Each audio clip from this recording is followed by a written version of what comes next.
세계경제신문 2021년 2월 16일 화요일 기사입니다. 애플과 독이 든 성배, 현대차 이어 닛산과도 협상 결렬. 15일 파이낸셜 타임즈에 따르면 닛산은 애플과 최근 진행한 자율주행 전기차 아이카 협력 논의를 중단했다. 협력 결렬 주된 이유는 애플의 제왕적 주도권 곽기에서 비롯된 이른바 갑질로 지목됐다. 애플은 닛산에게 아이카를 제조해 납품하는 하청업체 역할을 요구한 것으로 전해졌다. 소식통은 애플이 아이카의 소프트웨어는 물론 하드웨어 통제권도 요구했다고 설명했다. 닛산 공장에서 아이카가 생산된다면 닛산 차량에 애플 운영체제인 iOS를 탑재하는 방식이 아니라 폭스콘이 아이폰과 아이패드를 조립해 납품하는 것 같은 아이카가 돼야 한다는 논리이다. 애플의 아이카 협력 대상 제조사 가능성이 거론됐던 폭스바겐도 애플과 전기차 경쟁이 두렵지 않다며 협력 가능성을 일축했다. 이미 전기차와 자율주행차 기술력을 갖춘 완성차 제조사가 단순 하청업체를 자처할 이유가 없다는 것이다.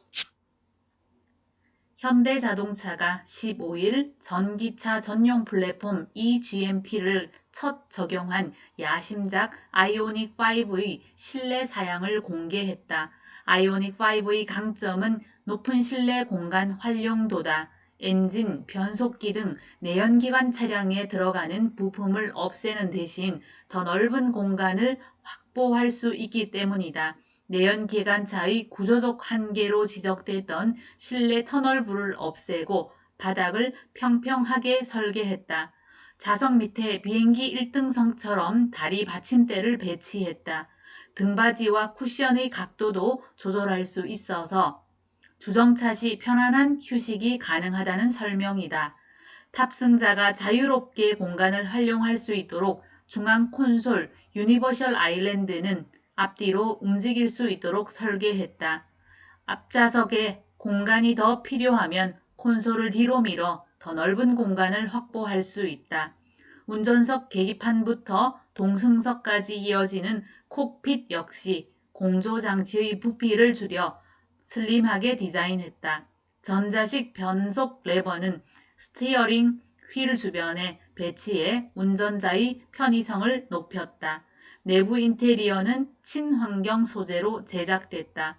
가죽 시트의 일부와 도어 팔걸이에는 재활용 투명 페트병을 가공해 만든 층물을 사용했다. 도어 및 콕핏, 천장과 바닥에는 사탕수수에서 추출한 바이오 소재를 활용했다. 현대차는 23일 아이오닉5를 세계 최초로 공개할 계획이다.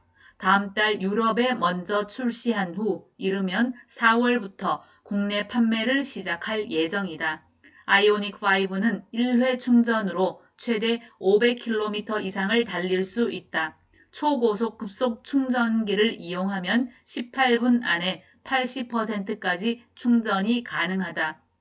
현대차의 첫 전용 전기차가 윤곽을 드러내면서 올해 전기차 시장 내 경쟁도 격화될 전망이다. 지난해 모델 3 열풍에 힘입어 국내에서 첫 1만 대 클럽을 달성한 테슬라는 최근 중형 전기 스포트 유틸리티 차량 SUV 모델 Y를 출시했다. 기본 트림 가격을 5,999만 원으로 책정하면서 정부 보조금도 100% 받을 수 있게 했다. 시장에서는 현대차가 아이오닉5로 테슬라의 독주를 막을 수 있을지 관심이 집중된다.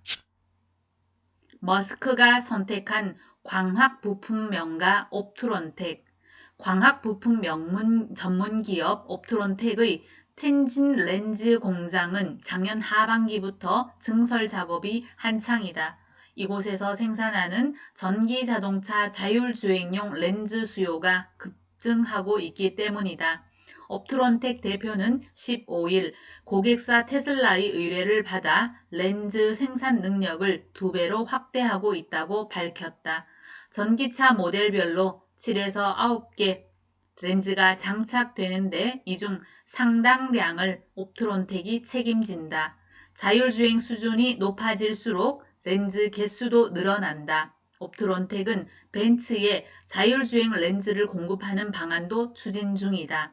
올 하반기에는 핵심 신사업 중 하나인 자율주행용 라이다도 결실을 본다. 라이다는 레이저 빛으로 대상을 탐지해 3차원 공간 정보를 인식하는 첨단 광학 장비이다. 옵트론텍이 렌즈부터 커버 클러스 모듈까지 일괄 생산하는 라이다가 국내 완성차 업체의 자동차에 장착될 전망이다. 그 덕분에 전체 매출에서 자동차 부문이 차지하는 비중이 지난해 10%에서 올해 25%가량으로 높아질 것으로 예상된다. 이 경쟁력이 빛을 발하는 또 다른 부문은 스마트폰의 폴디드 줌 카메라다.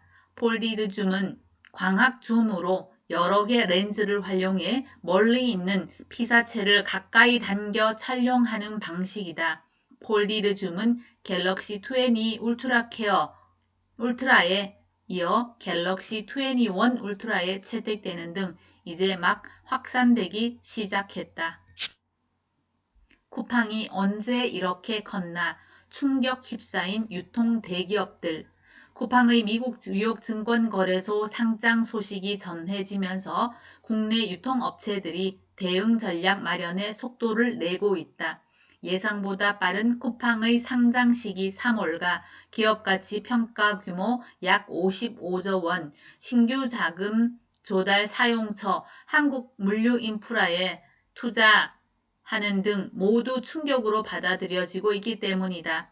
유통업계는 쿠팡의 선전포고에 발빠르게 전열을 가다듬고 있다. 신세계그룹의 온라인 플랫폼인 SSG닷컴은 데이터 분석, 머신러닝 개발 등 IT 개발 직군에서 수십 명을 뽑겠다고 했고 G마켓 옥션 운영사인 이베이도 이달 초 100여 명에 가까운 인력 채용 계획을 밝혔다.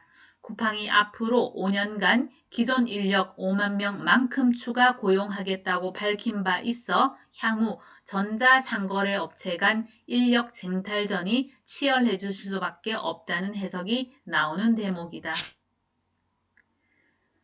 국내 인터넷 기업이 글로벌 IT 기업의 틈바구니에서 불안한 성장세를 이어가고 있다. 하지만 정작 국내 기업의 진짜 걸림돌은 경쟁 업체가 아니라 정부 규제라는 지적이 나오고 있다.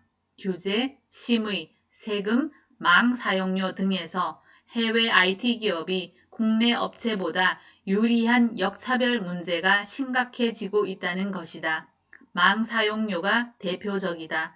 과기부에 따르면 작년 4분기를 기준으로 구글의 국내 하루 트래픽 양은 전체의 25.9%로 카카오의 18.5배, 네이버의 14.4배였다. 하지만 구글은 국내 통신업체에 망 사용료를 한 푼도 내지 않았지만 네이버와 카카오는 매년 총 1,000억 원 이상의 망 사용료를 지급한다. 해외 업체는 인터넷상 불법 음란 정보 유통 책임도 국내 기업보다 덜하다.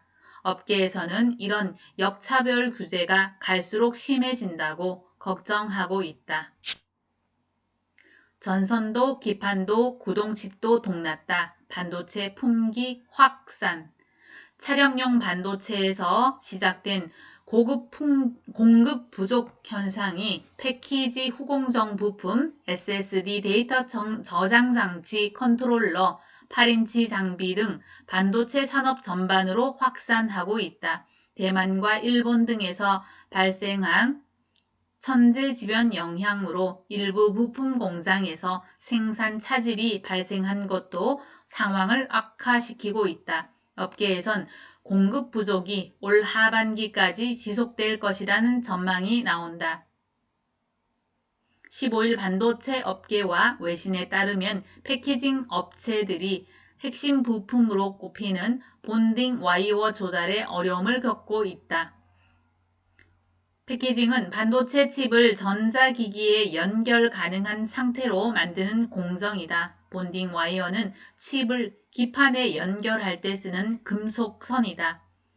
반도체 직접도가 높아지면서 패키징에 필요한 본딩 와이어 수요가 커지는 추세였는데 작년 말부터 반도체 수요가 급증하면서 수급이 빠듯해졌다는 게 업계 관계자들의 설명이다. 세계 1위 패키징 업체 대만 ASE는 최근 오는 2분기까지 본딩 와이어 수급이 타이트할 것이라며 수요의 30에서 40%가 부족하다고 밝혔다. 칩과 메인 기판을 연결할 때 활용하는 ABF 기판 공급도 부족한 상황이다. 이 제품은 나냐 PCB, 유미 마이크론 등 대만 업체들이 조미료로 유명한 일본 아지노모토에서 ABF를 수입해 생산한다. ABF 공급량이 제한적인데 반도체 수요가 급격히 늘었다. 여기에 지난해 11월 불이 난 대만 유니마이크론 공장에 지난 5일 또 화재가 발생하면서 공급망 재편 가능성까지 제기되고 있다. 낸드 플래스를 여러 개 조합해 만드는 SSD 일부 메모리 반도체 업체가 원하는 만큼 못 만드는 상황인 것으로 알려졌다. SSD 두뇌 역할을 하는 컨트롤러 칩 생산량이 부족해서이다. 삼성전자, 인텔 등 기술력을 갖춘 업체들은 SSD 컨트롤러를 자체 생산하지만 중국 등 일본 메모리 반도체 업체는 파이슨, 실리콘 모션 같은 전문 업체를 활용한다. 옥중 격리 해제된 이재용 부회장, 삼성전자 투자 결정 빨라지나. 16일 법조계에 따르면 지난달 18일 서울구치소에 수감된 이 부회장은 코로나19 대응 지침에 의한 4주 격리를 마치고 지난 15일 일반 수용실로 옮겼다. 교정당국 등에 따르면 이 부회장은 16일부터 일반인 접견 신청을 받아 17일부터 면회를 시작한다. 이 부회장의 일반인 접견이 가능해지면서 재계는 삼성전자의 경영 현안에 대한 의사결정이 빨라질 것으로 예상한다. 현재 삼성전자의 가장 큰 현안은 반도체 투자 결정이다. 삼성전자는 현재 평택 3라인 착공과 미국 오스틴 등의 대규모 투자 결정이 임박한 상태이다. 인텔이 일부 반도체에 대한 파운드리 반도체 위탁 생산 외주를 검토 중이고 대만의 TSMC가 올해 미국, 일본을 포함해 대규모 투자 계획을 공개한 가운데 삼성도 더 늦기 전에 미국에 투자 결단을 내려야 한다. 삼성전자는 현재 파운드리 공장이 있는 미국 텍사스 오스틴을 포함해 애리조나, 뉴욕 등에서 투자를 위한 인센티브 협의를 진행하고 있다. 이 가운데 업계는 현재 14나노미터 파운드리 설비를 가동 중인 텍사스 오스틴의 공장 증설을 가장 유력한 시나리오로 보고 있다. 삼성전자가 미국 텍사스주 정부 재무국에 제출한 투자 의향서에 딸린 경제적 파급 효과 보고서에 따르면 삼성전자는 공장 증설을 위해 총 170억 달러, 약 19조 원을 투자하며 인근 지역에서 약 89억 달러, 약 10조 원의 경제적 파급 효과가 있을 것으로 예상했다. 삼성전자는 이미 오스틴 공장 인근에 새로운 부지를 확보해 용도 변경도 마친 상태이다. 내 귀에 경제신문을 마치겠습니다. 감사합니다.